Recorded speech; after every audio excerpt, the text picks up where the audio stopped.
নমস্কার, আমুদরিয়া নিউজে সকলকে জানাই স্বাগত। আমি বর্ণা আবারও হাজির হয়ে গেছি বেশ কিছু গুরুত্বপূর্ণ খবর নিয়ে। Amudariya news, voice of the marginal. প্রেমিকার ছবি চুরি করে ব্ল্যাকমেল, বন্ধুকে খুন করল নাবালক প্রেমিক। এক বন্ধুর প্রেমিকার গোপন ছবি মোবাইল থেকে হাতিয়ে ব্ল্যাকমেল করত এক কিশোর।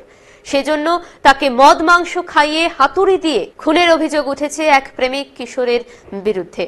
উত্তরপ্রদেশের মিরাটের ঘটনা। গত শনিবার খুনের ঘটনা ঘটেছে। অভিযুক্ত কিশোরকে পুলিশ ধরেছে। পুলিশের দাবি সে হত্যাকাণ্ডের কথা স্বীকার করেছে।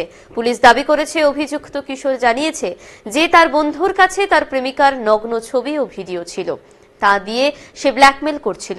অভিযুক্তের দাবি তার মোবাইল থেকে হাতিয়ে নিয়েছিল ছবি ভিডিও, সেজন্য তাকে খুনের ছক কষেছিল বলে সে কবুল করেছে বলেই পুলিশের দাবি।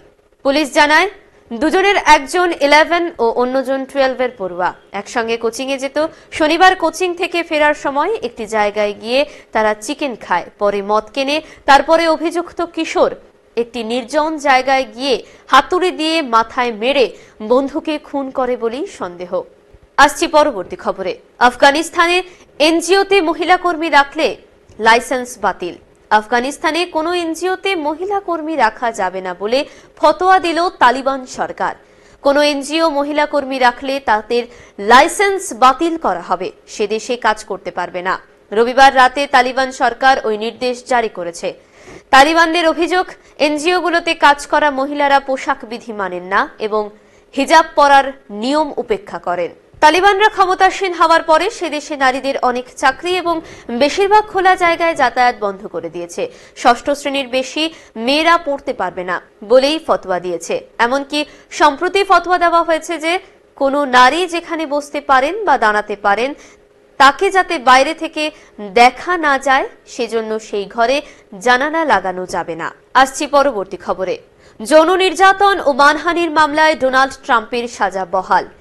আগামী 20 জানুয়ারি তিনি আমেরিকার প্রেসিডেন্ট হিসেবে শপথ নেবেন। তার আগে সে দেশের লেখিকা এলিজাবেথ জেন ক্যারলকে যৌন নির্যাতন ও মানহানির ঘটনায় ডোনাল্ড ট্রাম্পের বিরুদ্ধে $50 লাখ ক্ষতিপূরণ দেওয়ার রায় বহাল রাখল সেখানকার একটি ফেডারেল আদালত, যা কিনা মার্কিন প্রেসিডেন্টের শপথ গ্রহণের আগে চরম অস্বস্তির। আগেই ট্রাম্পের বিরুদ্ধে ক্ষতিপূরণের নির্দেশ দেওয়া হয়েছিল। আপিল করেছিল ট্রাম্প। সেই আপিল মামলায় আদালত বলেছে অভিযোগকারীদের সাক্ষ্য প্রমাণ যথাযথভাবে দাখিল করা হয়েছে। ক্যারলের অভিযোগ অনেক পুরানো, সেটা 1996 সালের। সে সময়ে নিউ ইয়র্কের একটি ডিপার্টমেন্ট স্টোরের ড্রেসিং রুমে ট্রাম্প তাকে ধর্ষণ করেছিলেন বলেই অভিযোগ। এই মুহূর্তের শেষ খবর। মুখ্যমন্ত্রীর নির্দেশ, স্টারের নাম বদলে হল বিনোদিনী থিয়েটার। 19 শতকের বাংলা মঞ্চের বিখ্যাত অভিনেত্রী বিনোদিনী দাসীর অর্থানুকূল্যে নির্মিত হয়েছিল থিয়েটার। তাকে বলা হয়েছিল তার নামে হবে সেটি, তা এতদিন হয়নি। সেজন্য আত্মজীবনীতে আক্ষেপ করে গিয়েছিলেন বিনোদিনী দাসী। অবশেষে মুখ্যমন্ত্রী মমতা বন্দ্যোপাধ্যায়ের নির্দেশে থিয়েটারটির নতুন নাম রাখা হলো বিনোদিনী থিয়েটার।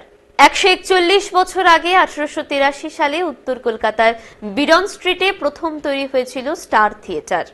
তৎকালীন নাট্য ব্যক্তিত্ব গিরিশচন্দ্র ঘোষ বিনোদিনীকে স্টার থিয়েটার তৈরির টাকা জোগাড়ের জন্য অনুরোধ করেন। সে সময়ে তিনি টাকা তুলে দিয়েছিলেন, কিন্তু তৎকালীন ভদ্র সমাজের কয়েকজনের আপত্তিতে নাম বিনোদিনী থিয়েটার রাখা হয়নি। 1888 সালে স্টার থিয়েটার বিডন স্ট্রিট থেকে সরিয়ে হাতিবাগানে নিয়ে যাওয়া হয়। 2004 সালে থিয়েটারটি নতুন করে গড়া হয়। সোমবার মুখ্যমন্ত্রী ঘোষণা করেন নাম বদলে বিনোদিনী থিয়েটার করা হচ্ছে।